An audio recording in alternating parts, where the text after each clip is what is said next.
என் உயிரே என் உயிரே யாவும் நீதானே.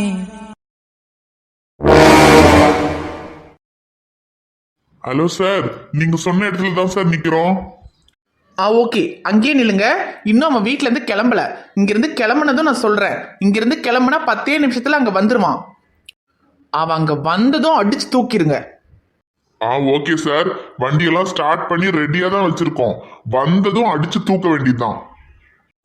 ஓகே, அப்புறம் கொஞ்சம் கூட மிஸ் ஆயிடக்கூடாது. அந்த இடத்துல தான் பண்ணணும். ஏன்னா அந்த இடத்துல தான் வண்டி எதுவும் வராது, ஆளுங்களும் இருக்க மாட்டாங்க. அதனால அங்கதான் பண்ணணும். கொஞ்சம் கூட மிஸ் ஆயிடக்கூடாது சொல்லிட்டேன். சார், மிஸ்ஸே ஆகாது சார். கரெக்டா லொகேஷன்ல நிக்கிறோம். வண்டியை ஸ்டார்ட் பண்ணி ரெடியா வச்சிருக்கோம். பார்ட்டி லொகேஷனுக்குள்ள என்ட்ரி ஆனதும் அடிச்சு தூக்க வேண்டியதான் வேலை.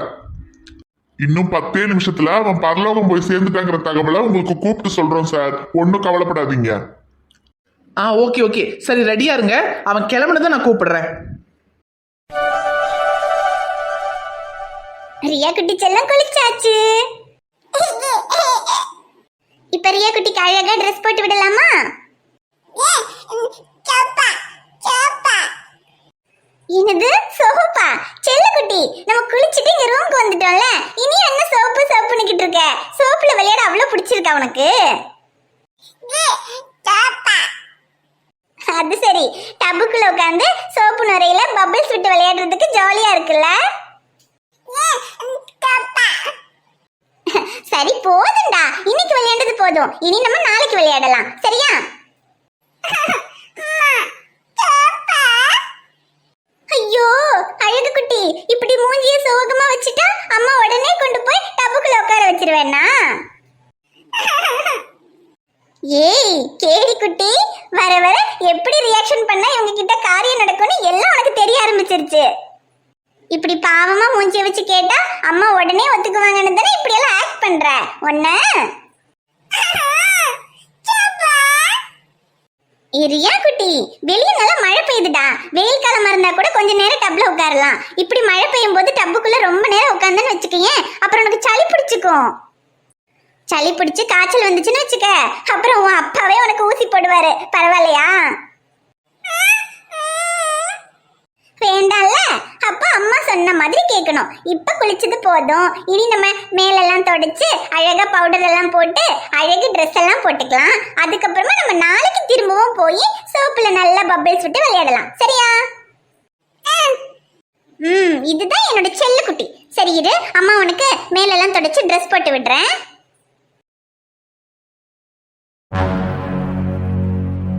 ஐஷு, நீ என்கிட்ட கொஞ்சம் கொஞ்சமா நெருங்கி வர்றது எனக்கு தெரியுது. ஆனாலும் சில விஷயங்கள் முழுசா உன்னை என்கிட்ட வரவிடாம தடுக்குது. ஆனா கூடிய சீக்கிரத்துல அது எல்லாத்தையுமே தூக்கி போட்டுட்டு நீ என் கூட வந்துருவேன்னு எனக்கு தெரியும். அன்னைக்கு நான் உன் கழுத்துல கட்டின இந்த தாலிய திரும்பவும் உன் கழுத்துல கட்டுவேன்.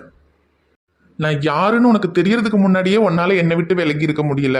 நான் யாருன்னு உனக்கு தெரிஞ்சா நிச்சயமா உன் அம்மா அப்பா இல்ல, இனி அந்த ஆண்டவனே வந்து கூப்பிட்டாலும் நீ என்னை விட்டு போக மாட்டேடி.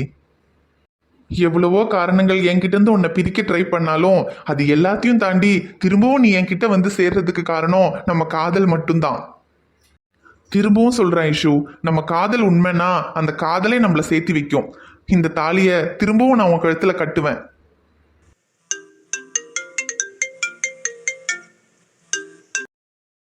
ஹலோ, சொல்லுங்க செல்வியக்கா. சார், பெரிய சார் ஹாஸ்பிட்டலுக்கு வந்திருக்காரு சார். வாப்பாவா? அவர் ஏன் வந்திருக்காரு? என்னவா? சார் அது தெரியல சார், திடீர்னு வந்துட்டு லாஸ்ட் இயர் டேர்ன் ஓவர் எல்லாமே எவ்வளோ, அப்புறம் இந்த வருஷத்துலேருந்து லாஸ்ட் மந்த் வரைக்கும் எவ்வளோலாம் பில்லெல்லாம் பே ஆயிருக்கு, என்ன ஏது எல்லாமே டீட்டெயில்ஸ் எல்லாம் கேட்டுக்கிட்டு இருக்காரு சார். சார் அப்புறம் இந்த இயரில் எல்லா மாதத்தோட ஃபைலுமே இருக்குது சார். ஆனால் லாஸ்ட் இயர் ஃபுல்லாக டேர்ன் ஓவரோட ஃபைல் எங்கே இருக்குன்னு தெரியல சார். அதான் உங்ககிட்ட கேட்கலான்னு கூப்பிட்டேன். அது லாஸ்ட் இயரோடது இங்கே வீட்டில் தான் இருக்கும்னு நினைக்கிறேன் செல்வி அக்கா. அதை நான் ஏதோ செக் பண்ணுறதுக்காக எடுத்துகிட்டு வந்தேன். அப்புறம் திரும்ப ஹாஸ்பிட்டல் கொண்டு வர மறந்துட்டேன். அது இங்கே தான் இருக்கும், நான் எடுத்துகிட்டு வரேன். ஆமாம், இப்போ என்ன அவருக்கு அவசரமா? ஏன்னா நான் எல்லாத்தையுமே மாதம் மாதம் அவருக்கு கரெக்டாக டீட்டெயில்ஸ் எல்லாம் சொல்லிட்டு தானே இருக்கேன். இப்போ எதுக்கு வந்து அதெல்லாம் கேட்டுக்கிட்டு இருக்காரு? ஐயோ தெரியல சார், காலையிலேயே ரொம்ப டென்ஷனாக தான் வந்தார். எல்லாத்தையும் என்ன ஏதுன்னு கேட்டுக்கிட்டு இருக்காரு சார். அந்த ஃபைலை எடுத்துகிட்டு வாங்கன்னு ரொம்ப சத்தம் போடுறாரு சார். அவர்கிட்ட சொல்லுங்க செல்வி அக்கா, அது என்கிட்ட தான் இருக்கு, நான் இப்போ எடுத்துட்டு வரேன்னு சொல்லுங்க. சரிங்க சார். இப்போ வாப்பா எதுக்கு ஹாஸ்பிட்டலுக்கு வந்திருக்காரு? ஏற்கனவே 2-3 ட்ரஸ்ட்டுக்கெல்லாம் ஃப்ரீயாக மெடிக்கல் ஃபெசிலிட்டி எல்லாம் பண்ணி கொடுத்துருக்கோம். அதெல்லாம் வாப்பாக்கு எதுவுமே தெரியாது. இனி அதெல்லாம் தெரிஞ்சா என்ன சொல்வாருன்னு தெரியலையே.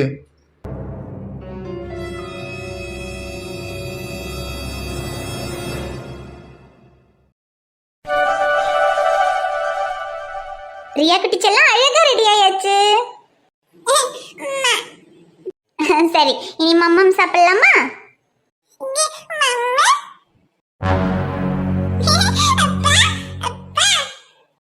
நான் ஹாஸ்பிட்டலுக்கு கிளம்புறேன். ஆ, ஆ, சரிங்க சார். என்ன ஒரு மாதிரி தயங்கி தயங்கி சரின்னு சொல்றா?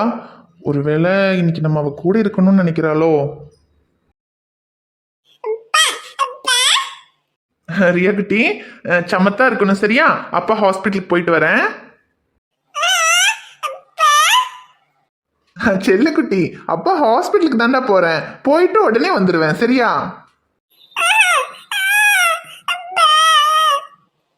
என்னடா செல்லம், என்னைக்குமே அப்பா ஹாஸ்பிட்டலுக்கு போகும்போது சிரிச்சுக்கிட்டே பாய்னு அழகா சொல்லுவியே, எங்க சொல்லு பாப்போம்.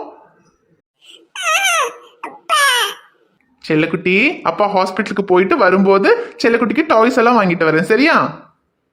இப்ப சிரிச்சுக்கிட்டே அப்பாக்கு பாய் சொல்லுங்க பாப்போம். என் செல்லம் சிரிச்சுக்கிட்டே பாய் சொல்லனா அப்பாக்கு எப்படிடா போக தோணும்?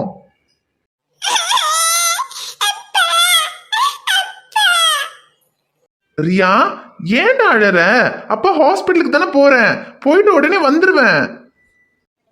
சார், என்னைக்குமே ரியா நீங்க ஹாஸ்பிட்டல் போகும்போது அழமாட்டா. ஆனா இன்னைக்கு அழறா. ஒருவேளை இன்னைக்கு நீங்க அவ கூட இருக்கணும்னு நினைக்கிறாளோ என்னவோ. இன்னைக்கு நீங்க ஹாஸ்பிட்டலுக்கு லீவ் சொல்ல முடியாதா? ஏன் ஐஷு, ஏற்கனவே இன்னைக்கு எனக்கு உன்னை விட்டு போகிறதுக்கே மனசு இல்லை. இதுல வேற இப்படியெல்லாம் சொல்லாத. அப்புறம் கடைசியில என்ன ஆனாலும் பரவாயில்லன்னு நான் போகாம இருந்தாலும் இருந்துடுவேன். ஆனா நான் இருந்தேன்னா அப்புறம் சரிப்பட்டு வராது. அதனால பேசாம இரு ஐஷு. ரியாக்கு மட்டும் இல்லை சார், அது என்னமோ தெரியல. இன்னைக்கு நீங்க ஹாஸ்பிட்டலுக்கு போறீங்கன்னும் போது எனக்கே என்னமோ மாதிரி இருக்கு. நீங்க இன்னைக்கு என் கூட இருக்கணும்னு தோணுது. சார், என்ன சார் பார்த்துக்கிட்டு இருக்கீங்க? ரியா தான் அழறாளே, கொஞ்சம் பக்கத்துல வந்து அவளை சமாதானம் பண்ணலாம்ல. இன்னைக்கு ஹாஸ்பிட்டலுக்கு போன மாதிரி தான். ரியா குட்டி, அழாதடா. அப்பா இங்க பக்கத்துல தானே இருக்கேன். அழாத. அப்பா போல சரியா? உன் கூட தான் இருக்கேன். அழாத செல்லம். ரியா குட்டி அழாம சமத்தா அம்மா கூட இருந்தீங்கன்னா அப்பா வரும்போது செல்லக்குட்டிக்கு பிடிச்ச லாலிபாப் வாங்கிட்டு வருவேன். லாலிபாப்னா என் செல்லத்துக்கு பிடிக்கும்ல, அப்பா வாங்கிட்டு வரேன். ஆனா செல்லக்குட்டி அழாம இருக்கணும் சரியா?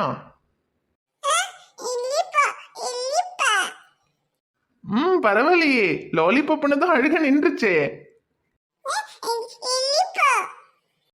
சரிடா தங்கம், அப்பா வரும்போது லாலிபாப் வாங்கிட்டு வரேன் சரியா? அழாம இருக்கணும். அப்பா ஹாஸ்பிட்டல் போயிட்டு வரேன். உனை சேரும் நாளை தினமே நான் இங்கு தனியாக அழுதேன். விடியும் வரை கனவின் நிலை உனதாயது தினம் ஏங்குது மனமுருகிடும் நிலை இது எந்த முதல் முதல் வரும் உயிர் காதலில் உயிரை துளைத்தேன். அது உன்னில் தானோ? இது நான் காணும் கனவோ நிஜமோ? மீண்டும் உன்னை காணும் வரவே வேண்டும் எனக்கே மனமே மனமே. ஐஷு, இப்படி இருந்துடவா? இப்படியே சாகிறதுக்கும் நான் ரெடி தான் சார். இல்லை, இதுக்கு மேலே என்னால் உங்களை விட்டு கொடுக்க முடியாது. என்னால் உங்களை விட்டு இருக்க முடியாது சார். உங்கள் மேலே காதல் இல்லைன்னு நான் உங்களை ஏமாத்துறதான் நினச்சிக்கிட்டு என்ன நானே ஏமாத்திக்கிட்டு இருக்கேன். முன்னாடியெல்லாம் நீங்கள் என்கிட்ட நெருங்கி வரும்போது என்னால் உங்களை அவாய்ட் பண்ண மட்டும்தான் முடியாமல் இருந்தது. ஆனால் இப்போ என்னாலேயே உங்ககிட்ட நெருங்கி வராமல் இருக்க முடியல. நீங்க என் மனசுல மட்டும் இல்ல சார், என் உயிர்லயும் கலந்துட்டீங்க. இதுக்கு மேல நான் உங்களை விட்டு போகணும்னா இந்த உயிரை விட்டுட்டு போனமா தான் போகணும். உங்களை மனசுல நினைச்சுக்கிட்டு நிச்சயமா என்னால ராகேஷை கல்யாணம் பண்ணிக்க முடியாது. என்ன ஆனாலும் சரி, ராகேஷ் கிட்ட உண்மையை சொல்லி இந்த கல்யாணத்தை எப்படியாவது நிறுத்தணும். ஐஷு, நான் போட்டா? போகாதீங்க சார். என்னது? அது இல்லை சார், ரியா அழறாளே, அதான். சரி, போயிட்டு சீக்கிரமா வந்துருவீங்கல்ல? கொஞ்சம் ஆஃபீஸில் தான் வேலை இருக்கு, அது முடிச்சுட்டு வந்துடுவேன். ஏன் ஐஷு, என்னைக்கும் நான் சீக்கிரமா வந்துடுவேனானலாம் கேட்க மாட்டீங்க, இன்னைக்கு அதிசயமா கேட்குறீங்க. அது ஒன்றும் இல்லை சார், உங்ககிட்ட ஒரு விஷயம் சொல்லணும். என்ன சொல்லணும்? இப்பவே சொல்லுங்க. இல்லை சார், அது வந்து நீங்கள் போயிட்டு வாங்க, நான் அப்புறமா சொல்கிறேன். என்ன இவ என்னமோ விஷயம் சொல்லணும்னு சொல்லிட்டு போயிட்டு வாங்க அப்புறமா சொல்றேங்கிறா. இனி போயிட்டு வந்து அந்த விஷயம் என்னன்னு தெரிஞ்சுக்கிறதுக்குள்ள எனக்கு தலையே வெடிச்சிருமே. திரும்ப திரும்ப என்னன்னு சொல்லுன்னு கம்பல் பண்ணி கேட்டாலும் எப்படியும் சொல்ல மாட்டா, ஓவரா நடிப்பா. எப்படியும் போயிட்டு வந்து தான் சொல்லுவா. அதுக்கு பேசாம திரும்பவும் கேட்டு அசிங்கப்படுறதை விட பேசாம போயிட்டு வந்து என்னன்னு தெரிஞ்சுக்கலாம். சரி ஐஷு, அப்ப நான் ஹாஸ்பிட்டலுக்கு போயிட்டு வந்துடுறேன். சரிங்க சார், போயிட்டு வாங்க. சீக்கிரமா வந்துருங்க சார். என் மனசுல உள்ள காதல் உங்ககிட்ட சொல்றதுக்காக நான் காத்துக்கிட்டு இருப்பேன்.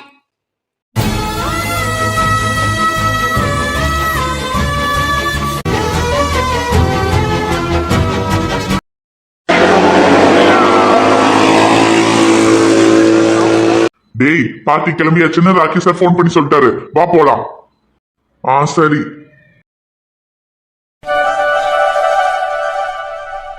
கையல், அதான் நான் உன் கூட வரேன்னு சொல்லிட்டேன்ல, போனையாவது எடுத்துக்கிறேன்டி. யாராவது போன் பண்ண என்னடி பண்றது? ஐயோ சக்தி, அப்படி ஒண்ணு இன்னைக்கு ஒரு நாள் உங்களுக்கு பிரைம் மினிஸ்டர்லாம் ஒன்னும் ஃபோன் பண்ண போறது இல்ல. இப்ப போயிட்டு சாயந்தரத்துக்குள்ள வர போறோம். அப்புறம் எதுக்கு உங்களுக்கு போனு? பேசாம நடங்க. ஐயோ சரி, சொன்னாலே கேட்க மாட்டேன். பேசிக்கிட்டே இருக்காதீங்க சக்தி, போதும், வேகமா வண்டியை ஸ்டார்ட் பண்ணுங்க, போலாம். பண்றேன்.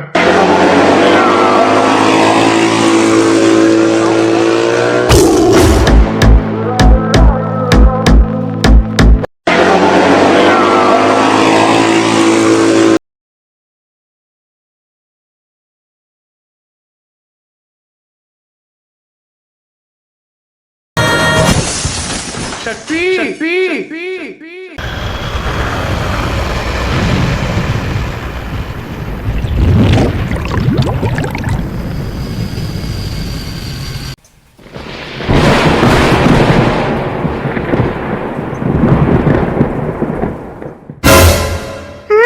ஐயோ என்ன சக்தி, இன்னைக்கு தான் வெளியே போலாம் பிளான் பண்ணா, அதுக்குள்ள இப்படி மழை பெய்யுது.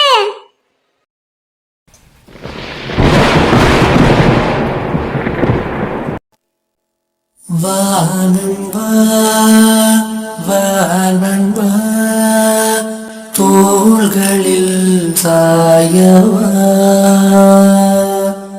வாழ்ந்திடும் நாளெல்லாம் நான் உன்னை தாங்கவா. உயிரே என்னை மீண்டும் இணைவாயா, நான் கேட்கின்றேன்.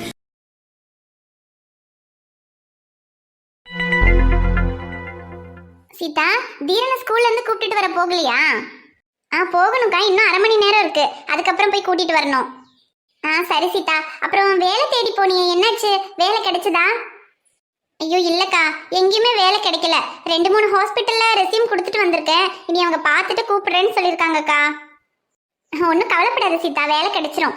அப்புறம் முன்னால நீ ஏதோ ஒரு ஹாஸ்பிட்டல்ல வேலை செஞ்சுட்டு இருந்தேன்னு அரவிந்த் சொன்னாரு, திரும்ப அங்கேயே போய் சேர முடியாதா? அது இல்லக்கா, அங்க திரும்பியும் போறதுக்கு கஷ்டமா இருக்குதுக்கா. வேலையை விட்டு நின்னுட்டேன்ல, திரும்ப போனா ஏன் நின்ன அப்படி இப்படின்னு ஏதாவது கேட்பாங்க, அதான். ஓ சரி சீதா, உனக்கு போக பிடிக்கலன்னா வேண்டாம். ஆமா, எந்த ஹாஸ்பிட்டல்? அது எஸ்எஸ் ஹாஸ்பிட்டல்னு. என்னது எஸ்எஸ் ஹாஸ்பிட்டலா? அது டாக்டர் ஷமீரோட ஹாஸ்பிட்டல்ல? ஆமாக்கா, உங்களுக்கு ஷமீர் டாக்டர் தெரியுமா? தெரியுமாவா? கதிர் மாமாவுடைய மாமா பொண்ணு ஐஷுன்னு, அவளுக்கும் அந்த ஷமீர் டாக்டருக்கும் தான் கல்யாணமாகி ஏகப்பட்ட ப்ராப்ளம் ஆச்சு. இதை பத்தியெல்லாம் அரவிந்த் உங்ககிட்ட சொல்லல? சொல்லியிருக்காருக்கா. ஐஷுவை கூட எனக்கு தெரியும். ஓ, ஐஷுவே உனக்கு தெரியுமா? ஆமா, பாவம் அவனை கல்யாணம் பண்ணி கொஞ்ச நாள் கூட அவனோட சந்தோஷமா வாழ முடியல. துபாய்க்கு போயிட்டா. இப்ப அவ அங்க இருக்கா, இவரு பாவம் இங்க இருந்து கஷ்டப்படுறாரு. அக்கா, ஐஷு துபாயில இருந்து வந்துட்டா, உங்களுக்கு தெரியாது? என்ன சொல்ற சீதா? ஐஷு துபாயில இருந்து வந்துட்டாளா? எப்ப வந்தா? ஆமாக்கா, ஒரு மாசம் இருக்கும்னு நினைக்கிறேன். ஐஷு துபாயில இருந்து இங்க ஷமீரோட ஹாஸ்பிட்டலுக்கு ஏதோ ஒரு ப்ராஜெக்ட் விஷயமா வந்திருக்கா. அதுக்கப்புறம் நான் வேலையை விட்டு நின்னனால அப்புறம் என்னாச்சுன்னு எனக்கு தெரியலக்கா. ஆனா அவ வந்தா, அது மட்டும் எனக்கு நல்லா தெரியும். என்னது, ஐஷு இந்தியாவுக்கு வந்திருக்காளா? அதுவும் ஷமீர் ஹாஸ்பிட்டலுக்கேவா? அப்ப அவங்க 2 பேரும் மீட் பண்ணிருந்தாங்கன்னா இந்நேரத்துக்கு ஒண்ணா இருந்திருக்கணுமே. அப்புறம் ஏன் ஐஷு இன்னும் நம்ம வீட்டுக்கு வரல? அக்கா சரி, நேரமாகுது, நான் போய் தீரனை கூட்டிட்டு வந்துடுறேன். சரி சீதா, போயிட்டு வா. தங்கம், வாங்க மாமா. என்னடி வெளியே தனியா உட்காந்துட்டு இருக்க? இல்ல மாமா, சீதா இருந்தா, சீதா கூட பேசிட்டு இருந்தேன். அவ தீரனை ஸ்கூல்ல இருந்து கூட்டிட்டு வரேன்னு இப்பதான் போனான். ஓ சரி சரி. அப்புறம் மாமா, ஐஷு இந்தியாவுக்கு வந்திருக்காளா மாமா? என்ன தங்கம் சொல்ற? ஐஷு இந்தியாவுக்கு வந்திருக்காளா? எப்போ? ஒரு மாசம் இருக்குமா மாமா, சீதா தான் சொன்னா. அதுவும் ஷமீரோட ஹாஸ்பிட்டலுக்கு தான் ப்ராஜெக்ட் என்னமோ பண்றதுக்காக வந்திருக்காளாம். என்னடி சொல்ற? ஷமீரோட ஹாஸ்பிட்டலுக்கே வா? அங்க எப்படி அத்தையும் மாமாவும் அவளை அனுப்பி வச்சாங்க? அதான் மாமா, எனக்கு ஒண்ணுமே புரியல. ஒருவேளை இங்க வந்து ஷமீரை மீட் பண்ணியிருந்தானா அவளுக்கு எல்லா உண்மையும் தெரிஞ்சிருக்கும்ல மாமா. அப்புறம் அவ இன்னும் ஏன் இங்க நம்ம வீட்டுக்கு கூட நம்மள பார்க்க வரல? எனக்கு ஒண்ணுமே புரியல மாமா.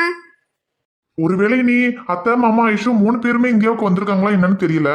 இல்ல அப்படியே இருந்தாலும் அவங்க எப்படி அவளை ஷமீரோட ஹாஸ்பிட்டலுக்கு அனுப்பி வைப்பாங்க? அங்க போய் என்ன இருக்கிறோம் ஒண்ணுமே தெரியலையே தங்கம். மாமா, சீதா சொல்றத பார்த்தா ஒருவேளை ஐஷு இன்னும் ஷமீரோட ஹாஸ்பிட்டல்ல தான் இருப்பான்னு நினைக்கிறேன். நம்ம வேணும்னா ஷமீரோட ஹாஸ்பிட்டலுக்கு போய் அவர்கிட்ட என்ன ஏதுன்னு கேட்டு பார்க்கலாமா மாமா? இரு தங்கம், அவசரப்படாத. இப்போ அவங்க இந்தியாவுக்கு வந்து 1 மாசம் ஆகுதுங்கிற, ஆனா இன்னும் அவங்க நம்மள பார்க்கவே வரல. அதுவும் இல்லாம ஒருவேளை ஷமீரை பார்த்து அவளுக்கு எல்லா உண்மையும் தெரிஞ்சவங்க ஒன்னா இருந்தாங்கன்னா நிச்சயமா ஷமீர் நம்ம கிட்ட இந்த விஷயத்த சொல்லாமையும் இருக்க மாட்டாரு. ஆனா என்ன நடந்திருக்குன்னு ஒன்றும் தெரியல. நான் வேணா முதல்ல போய் ஷமீரை பாக்குறேன். அவரை பார்த்து என்ன ஏதுன்னு அவர்கிட்ட விசாரிச்சு பாக்குறேன். சரி மாமா, சரி, முதல்ல நீங்க இப்ப ஷமீரை போய் பார்த்து என்ன ஏதுன்னு கேட்டுட்டு வாங்க. சரி தங்கம், சரி இரு, நான் இப்பவே போய் ஷமீரை பார்த்துட்டு வரேன்.